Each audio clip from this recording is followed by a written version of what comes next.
مردی توی روز 15 سپتامبر یه سر به مزرعه‌اش میزنه تا یه کاری که اونجا داشته رو انجام بده. اما اون شخص متوجه میشه که گودالی که مخصوص روشن کردن آتیشه در حال دود کردنه. وقتی اون نزدیکتر میره و داخل اون گودال آتیش رو نگاه میکنه، با صحنه‌ای مواجه میشه که متاسفانه اونقدر وحشتناکه که به همین راحتی‌ها نمیشه از ذهن پاکش کرد. سلام، من شایانم و خیلی خوش اومدین به این ویدیو. پرونده امروز ما رو به آلبرتای کانادا میبره که توی سال 2015 یه سری اتفاقات خیلی تکون دهنده اونجا رخ میده و انگار فردی تشخیص میده که بهتر میتونه برای زندگی دیگران تصمیم گیری کنه و به همین خاطر دست به کار میشه و زندگی چندین نفر رو نابود میکنه. همچنین اون توی اعترافاتش میگه که خون یکی از قربانی‌هاش رو سر کشیده.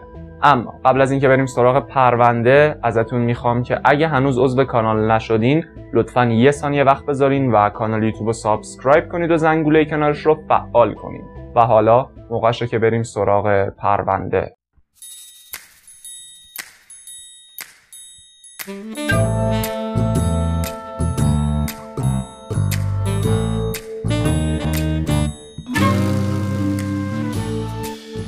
برای شروع داستان باید به شهر بلرمور بریم که توی استان آلبرتای کانادا قرار داره و اونجا یه جورایی یه شهر کوهستانیه. یه معدن نزدیکای اون شهر وجود داره و به همین خاطر جمعیت اون شهر تنوع خیلی زیادی داره، چون افراد زیادی از دور و بر برای کار توی معدن به اون شهر میرن. همچنین اونجا یکی از بهترین مکانها برای شناخت طبیعته و میشه اونجا پیاده روی کرد، ماهیگیری کرد، دوچرخه سواری توی کوهستان رو تجربه کرد و خیلی کارهای دیگه. کارهاییه که 1500 نفری که توی بلرمور زندگی میکنن با لذت اونها رو انجام میدن و یکی از این 1500 نفر تری بلانشت 27 ساله است. تری به عنوان آشپز توی رستورانی به اسم پیور کانتری کار میکرده و این رستوران توی شهر فرانک قرار داشته و فاصلش با محل زندگی اون حدوداً 5 دقیقه است. همه چیز تری دختر کوچیکشه، یعنی هیلی 2 ساله و اون تنها امید زندگی پدرشه. تری یه سابقه کوچیک مجرمانه داشته. اون قبلا مرتکب حمله و دزدی شده، اما زمانی که دخترش هیلی توی سال 2013 به دنیا میاد، اون تصمیم میگیره که همه چیز رو بذاره کنار و یه شروع دوباره داشته باشه. مادر هیلی، چین دانبر، وقتی که هیلی به دنیا میاد با تری رابطه داشته، اما چند ماه بعدش اونها از هم جدا میشن و اون به ادمونتون نقل مکان میکنه و اونها حضانت هیلی رو تقسیم میکنن. درسته که اونها از هم جدا میشن، ولی جدایی اونها خیلی خیلی دوستانه بوده و هر دوی اونها فقط میخواستن بهترین کار رو برای دختر کوچیکشون انجام بدن. اونا اکثر اوقات با همدیگه صحبت میکردن و برای همدیگه عکس میفرستادن و از همدیگه به عنوان یه پدر و مادر خوب تعریف میکردن. هیلی هم یه بچه خیلی خوشحال بوده که علاوه بر پدر و مادرش با پدر بزرگ و مادر بزرگش، یعنی پدر و مادر تری، رابطه خیلی نزدیک و صمیمی داشته. اوضاع زیاد آسون نبوده و یه خورده سخت میگذشته، اما بازم با این وجود اونا خوشحال بودن و اجازه نمیدادن که این سختی‌های کوچیک مانع مسیر خوشبختیشون بشه. توی 14 سپتامبر 2005 پدر تری یعنی ویلیام بلانشت از خونش که توی الکفورد به سمت کالگری آلبرتا سفر میکنه و مسیر اون از بلرمور میگذشته. برای همین اون روز ویلیام با خودش میگه که من وقتی به بلرمور رسیدم اونجا نگه میدارم تا هم پسرم و نوام رو ببینم و هم برای خودم ناهار بگیرم. اون صبح همون روز یعنی صبح 14 میرسه به اونجا و میره در خونه پسرش و در میزنه، اما هرچی در میزنه کسی در رو باز نمیکنه. اون برمیگرده و سوار ماشینش میشه و درست ساعت 10:30 صبح به پسرش پیام میده که بیداری و بازم جوابی نمیگیره. پس ویلیام که بنزینش داشته تموم میشده با خودش میگه که تا موقع میرم بنزین میزنم تا یه خبری از تری بشه. اون به نزدیکترین پمپ بنزین میره و باکش رو پر میکنه و دوباره سعی میکنه تا با پسرش تماس بگیره، ولی بازم هیچ جوابی نمیگیره. بنابراین اون به خونه تری برمیگرده و با خودش میگه که شاید باتری گوشی پسرم تموم شده و تلفنش خاموش شده. به همین خاطر اون وارد خونه تری میشه. اون وارد خونه‌ای میشه که کاملا ساکته. دیوید انتظار داشته که از تلویزیون صدای برنامه کودک رو بشنوه، اما در عوض یه سکوت ترسناک خونه رو گرفته. همینطور که اون قدم میزده متوجه میشه که خونه خیلی به هم ریخته است. اون چند تا از وسیله‌های خونه رو میبینه که روی زمین افتادن و همینطور که داشته توی راه رو قدم میزده چشمش به همون میفته و داخل اونجا رو نگاه میکنه و اونجاست که اون یه چیزی رو روی زمین میبینه. در اونجا اون پسرش تری رو پیدا میکنه که توی دریایی از خون روی زمین دراز کشیده و تا حدی با یه پتو پوشونده شده و ابداً هیچ نشونه‌ای از هیلی توی خونه نیست. پس ویلیام سریعاً با پلیس تماس میگیره. تری جراحات سر و یه بریدگی بزرگ از یه طرف گردنش به طرف دیگه داشته. لکه‌های خون توی اتاق خواب اون وجود داشتن که پلیس رو به این باور میرسونه که همه چیز از اونجا شروع شده و بعد از اون تری به داخل حموم کشیده شده. اما سوال اینه که هیلی کجاست؟ لکه‌های خون روی در اتاق خواب اون، روی پتوش و روی عروسکش که توی گهواره بوده پیدا میشه و تنها چیزی که پیدا نمیشه خود هیلیه. حدوداً ساعت 3:30 شب قبل مردی که همسایه تریه و خونش درست پشت خونه اون قرار داره با شنیدن یه سری صدای عجیب و غریب از خواب بیدار میشه. مثل اینکه یه نفر اطراف خونه اونها میگشته و میخواسته که دزدکی یه کاری رو انجام بده. یه ون سفید هم اون شب توی دوربین‌های مداربسته دیده میشه که یه آنتن بزرگ و یه پرچم روی ماشینش داشته، اما به غیر از این هیچ چیز دیگه‌ای پیدا نمیشه. به سرعت امبر آلرت برای پیدا شدن هیلی اعلام میشه و امبر آلرت یه سیستم واکنش اضطراریه که اطلاعات فرد گم شده که معمولاً یه کودک از طریق پخش رسانه‌ای اعلام میشه.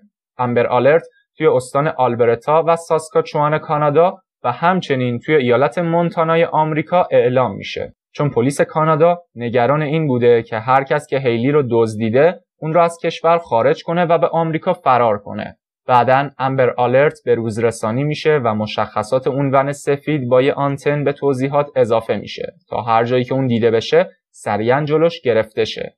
جامعه و مردم اون منطقه اوضاعی به هم ریخته‌ای داشتن، چون ترس و عدم اطمینان توی این زمان خاص بین مردم به شدت زیاد میشه و دلیلش هم اینه که کمتر از یه هفته قبل از این قتل وحشتناک و این آدمربایی مرموز یه قتل دیگه همون اطراف اتفاق افتاده. آنا مکتک 69 ساله ساکن کلمنه که حدود 6 دقیقه با بلرمور فاصله داره و اون بعد از اینکه به قتل میرسه توی تریلر خودش پیدا میشه. اون یه زن خیلی دوست داشتنی بوده که همیشه هوای بقیه رو داشته و این تایپ آدما توی اون شهری که این اتفاق افتاده خیلی کم گیر میان. اون توی 9 سپتامبر بعد از درخواست یکی از همسایه‌ها برای بررسی رفاهی توی خونش پیدا میشه. پلیسا اون رو توی اتاق خوابش پیدا میکنن و از روی نشونه‌هایی که وجود داشته مشخص میشه که اول در خونه شکسته شده و بعد یه نفر به زور وارد اونجا شده. اون نشونه‌هایی از درگیری داشته. پس هانا با هر کس که وارد خونش شده و به اون حمله کرده درگیر شده. جمجمه اون با وسیله‌ای مثل یه لوله یا چوب بیسبال فرو رفته و گلوی اون هم بریده شده. تقریباً مثل همون اتفاقی که برای تری افتاده. سوالاتی در مورد این موضوع به وجود میاد که آیا ارتباطی بین این دو مورد وجود داره یا نه، اما پلیس به سرعت هر ارتباطی بین این دو پرونده رو رد میکنه. جستجو در جریانه و کل محله، همسایه‌ها، واحدهای هوایی و ایست بازرسی‌های جاده‌ای و البته چین مادر هیلی که به بلرمور اومده برای پیدا کردن هیلی دست به کار شدن. صحنه جنایت به خوبی بررسی میشه و از لومینول توی صحنه جرم استفاده میشه و نتیجهش اینه که رد پاهای خون‌آلود که از خونه دور میشدن پیدا میشه. بعد از اون به احتمال زیاد اون رد پاها سوار اون ون سفید میشن. در حینی که مراسم‌های یادبود برگزار می‌شده، یه تماس با پلیس گرفته میشه و اطلاعاتی در اختیار پلیس گذاشته میشه و این اطلاعات مربوط به ون سفید بودن. توی مرکز شهر بلرمور یه مغازه وجود داره که کارش اینه که پاکیزگی رو به شما تحویل میده. اگه مردم اون شهر بخوان که لباسا یا بقیه وسیله‌هاشون کاملاً تمیز شه، یکی از انتخاب‌هاشون پرستیژ کلینرزه. پرستیژ کلینرز یه تجارت خانوادگیه که برای بیشتر از 47 سال متعلق به خانواده سارتسکی بوده. این بیزینس اول توسط والدین یعنی نیک و تینا شروع میشه و بعد به پسرای بزرگ اونها یعنی کوین و لری میرسه و احتمال این که این بیزینس به نسل بعدی هم منتقل بشه زیاده. لری یه پسر 22 ساله به اسم درک سارتسکی داشته و درک برای حدود چند ماه توی پرستیژ کلینرز کار میکنه اما به نظر نمیرسه که زیاد مشتاق شستن و تمیز کردن باشه. و این لری سارتسکی بوده که بعد از شنیدن امبر آلرت و ناپدید شدن وحشتناک یه بچه و انجام یه قتل وحشیانه با پلیس تماس میگیره. دلیلش هم اینه که پرستیژ کلینرز از اون ونهای سفید که آنتن و پرچم دارن استفاده میکرده و اونها 3 تا از این ونها دارن و یکی از اون ونهای سفید بدون اجازه توی زمانی بین 13 تا 14 سپتامبر جابجا شده، یعنی درست شب قتل. حالا ماجرا از این قراره که خانواده سارتسکی چیزی در این مورد نمیدونستن و اون یه ون کاری بوده که آخرین بار روز 11 سپتامبر از اون استفاده شده و بعد از اون یکی از این ون استفاده کرده و هیچ کس حتی کارمندای اونجا نمیدونستن که چه کسی این ون رو برداشته و از اون جایی مشخص میشه که این ماشین برداشته شده چون اون جایی به غیر از جایی که آخرین بار پارک شده دیده میشه، یعنی جای پارک اون عوض شده و همچنین چند مایلی به کیلومتر شمار این ماشین اضافه شده. بنابراین لری این موضوع رو میفهمه و سریعا به پلیس گزارش میکنه و پلیس هم که حالا یه سرنخ داره احساس میکنه که به آخرای پرونده نزدیکه و حالا سوال اینه که چه کسی از این ون استفاده کرده. در حالی که همگی منتظر این بودن که پلیس برسه، درک خیلی اتفاقی وارد مغازه میشه و لری متوجه میشه که پسرش یه خورده بیقراره. مثل این که اون میخواد در مورد یه چیز عجیب صحبت کنه. لری به پسرش میگه که مشکلت چیه؟ میدونی که همین اطراف یه قتل و آدمربایی اتفاق افتاده؟ و درک خیلی یهویی جواب میده که هیلی الان توی بهشته. بعدش حرفای اون مبهم میشه و شروع میکنه به چرت و پرت گفتن. پلیس میرسه و درک اون چرا که برای پدرش گفته برای پلیس تکرار میکنه و اینطوری اون دستگیر میشه. پلیس ونی که بی اجازه گرفته شده رو جستجو میکنه و داخل اون ون خون پیدا میکنه و همچنین متوجه میشه که تشک‌هایی که کف ون بودن گم شدن. پس مثل روز روشنه که یه سری اتفاقات داخل اون ون افتاده. پلیس بلافاصله آپارتمان درک رو جستجو میکنه به امید این که هیلی رو داخل اونجا پیدا کنه. اونا امیدوار بودن که درک هیلی رو دزدیده باشه و هیلی صحیح و سالم پیدا بشه. درک درست کنار مغازه زندگی میکرده، پس نیازی نبوده که پلیس زیاد دور بشه. حین جستجوی محل زندگی اون که کاملا شبیه به خونه یه قاتل سریالی بوده، پلیس روی دستگیره در خون پیدا میکنه. همچنین چند قطره خون هم توی اتاق نشیمن پیدا میشه و علاوه بر اینها دستکش لاتکس و چکمه هم توی خونه پیدا میشه که روی اونها هم خون وجود داشته. اونها یه چکش و کتابهایی در مورد آدمخواری پیدا میکنن. اون حتی روی میز خودش نوشته بوده که یک شلیک، یک قتل و این پایان نیست. مرگ تازه آغازه. یه دفترچه هم توی خونه اون پیدا میشه که توی اون نوشته هایی بوده که خط خورده. اما مشخص میشه که این نوشته ها به هانا، تری و دختر اون یعنی هیلی مربوطه. پلیس با درک صحبت میکنه و اون هر گونه دخالتی توی این ماجرا رو انکار میکنه و میگه که کاری نکرده. اما بعد از اینکه یه خورده از اون بازجویی میشه، پلیس متوجه میشه که قرار نیست هیلی رو زنده پیدا کنه. درک توی صحبتاش میگه که شیطان اونو مجبور کرده تا هیلی رو به قتل برسونه و اون هم هیلی رو خفه کرده. توی بلرمور ملکی به مساحت 160 هکتار توی حومه شهر قرار داره که در اصل یه مزرعه است و این مزرعه متعلق به 3 تا خواهره و یکی از این خواهرها کارملا سارتسکیه که با کوین سارتسکی ازدواج کرده، یعنی اون با عموی درک ازدواج کرده و زنموشه.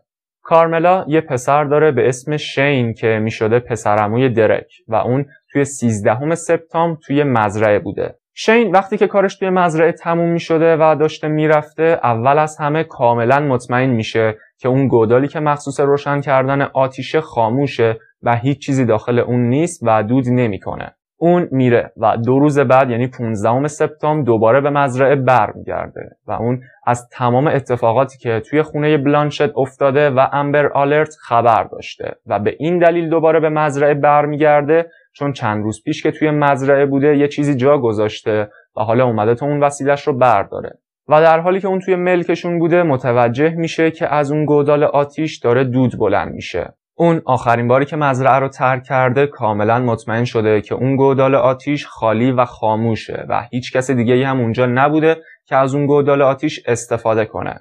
پس اون میره و به داخل اون گودال که همچنان در حال دود کردن بوده یه نگاهی میندازه و داخل اون یه سری استخونای خیلی کوچیک میبینه. اون کاملا مطمئن بوده که چند روز پیش که داشته مزرعه رو ترک میکرده این استخونها توی اون گودال آتیش نبودن. برای همین اون بلافاصله با پلیس تماس میگیره و این موضوع رو بهشون گزارش میکنه و وقتی که پلیس به مزرعه میرسه اون گودال آتیش رو بهشون نشون میده. این اتفاق باعث میشه که شواهد خیلی زیادی کشف شه و زمانی که درک با این شواهد روبرو میشه اون به عقب برمیگرده و اونچه که اتفاق افتاده رو برای پلیس بازسازی میکنه. اون از این میگه که چطوری با کتاب‌ها آتیش روشن کرده و از این که وقتی آتیش روشن میشه هیلی رو خفه میکنه. Where did you take Haley? Over here. Whereabouts? Can you just show me? Like, just take me right there. This was moved. This was moved? This was... اون به پلیس میگه که اون شب هیلی رو میدزده و به مزرعه میاره. بعدش اونجا با بند کفش اون رو خفه و بعد از اون تکه تکش میکنه. درک حتی میگه که یکم از خون هیلی رو توی یه بطری ریخته و اون رو سر کشیده تا قلب هیلی بهش قدرت بده و در آخر هم اون بقایای هیلی رو توی آتیش میسوزونه. درک به قتل هیلی و تری متهم میشه. در مورد اینکه درک چه جور آدمیه واقعا هیچکس حرف زیادی برای گفتن نداشته. یه پسر آروم از یه خانواده خوب. اون قبلا به خاطر سرقت به اداره پلیس برده شده اما چیز زیاد مهمی نبوده، ولی زمانی که اون دستگیر میشه همه از این خبر شوکه میشن. ماه‌ها بعد هنگام مصاحبه اون اعتراف میکنه که هانا رو هم به قتل رسونده.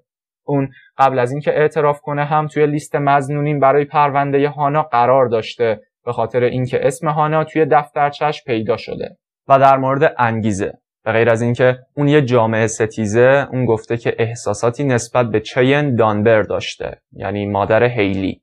و وقتی که اون شب درک به اون خونه میره نمیدونسته که چین دیگه اونجا زندگی نمیکنه و نمیدونسته که ماها پیش چین و تری از هم جدا شدن و الان اون توی ادمونتونه. پس طبق گفته های درک این قتل بیشتر مربوط میشده به یه مثلث عشقی و حسادت.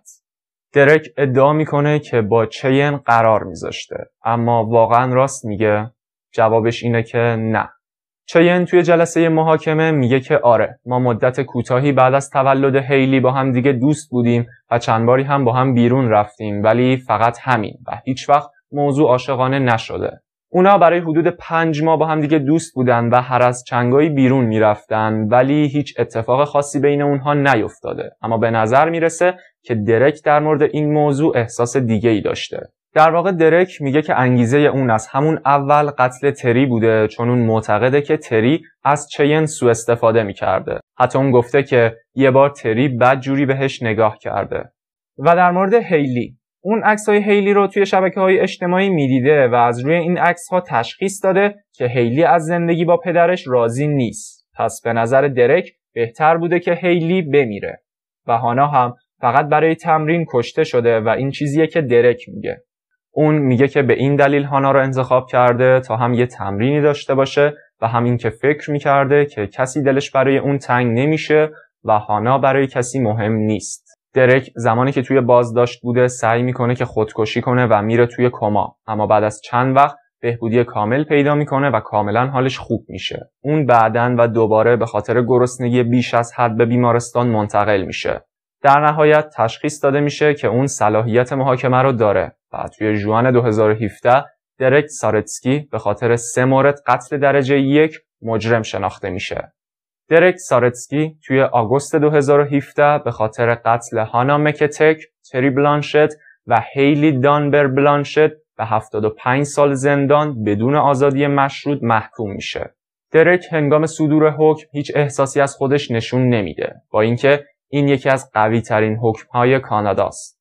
و متاسفانه توی این پرونده انسان‌های بیگناهی رو داشتیم که توی خونه خودشون نشسته بودن و به کسی کار نداشتن و احساس می‌کردن که در امنیت کاملن، ولی به بدترین و وحشیانه ترین روش ممکن به قتل میرسن، اونم به خاطر یه آدم مریض که هیچ دلیل منطقی برای کاراش نداشته. خیلی ازتون ممنونم که تا آخر این ویدیو همراه من بودین. اگه دوست دارین پرونده های جنایی بیشتری ببینین حتما بهتون پیشنهاد میکنم که یه سر به کانالم بزنین و اگه دوست داشتین کانال رو سابسکرایب کنید و زنگوله کنارش رو فعال کنید. و اگه میخواین در مورد افسر پلیس سابقی بشنوین که به چهره خودش توی رسانه ها خیلی بیشتر از اتفاقی که برای همسرش افتاده اهمیت میداده، حتما بهتون پیشنهاد میکنم که این ویدیو رو تماشا کنین. همچنین این هم ویدیوی قبلی کاناله. لایک و کامنت ویدیو رو فراموش نکنین و تا یه ویدیوی دیگه موفق باشین. خدا نگهدار.